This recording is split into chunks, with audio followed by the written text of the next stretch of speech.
Apex Court today passed a landmark verdict where the Supreme Court ruled that Muslim women can seek maintenance or alimony from her husband under Section 125 of the Code of Criminal Procedure.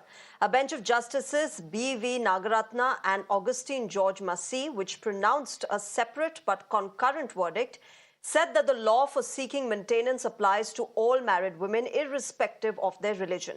The bench made it clear that maintenance is not charity but the right of a married woman. The Supreme Court also reiterated the importance of husbands providing financial support to their wives through practical measures like joint bank accounts and ATM access.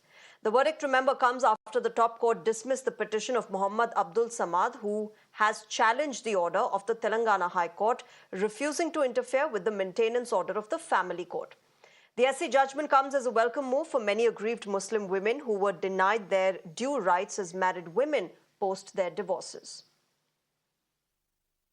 What should we note is that this judgment came on a petition appeal filed by one Muhammad Abdul Samad, who had challenged the rupees 10,000 alimony the Telangana High Court had ordered him to pay to his divorced wife. But Supreme Court said we are dismissing this criminal petition, holding that CRPC, the benefit of CRPC, that is right to maintenance, in fact, available to a divorced wife is available to all, in fact, all women, irrespective of religion. A very significant remark coming in, a big victory for Muslim women rights. In fact, they were taking recourse to personal laws.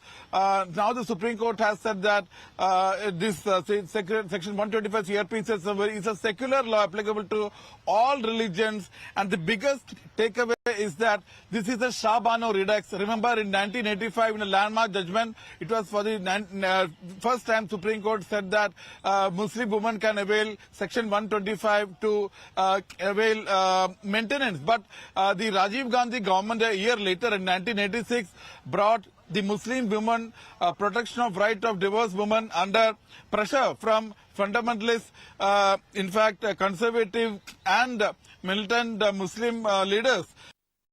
If you like this video, then like, share and subscribe to ET Now.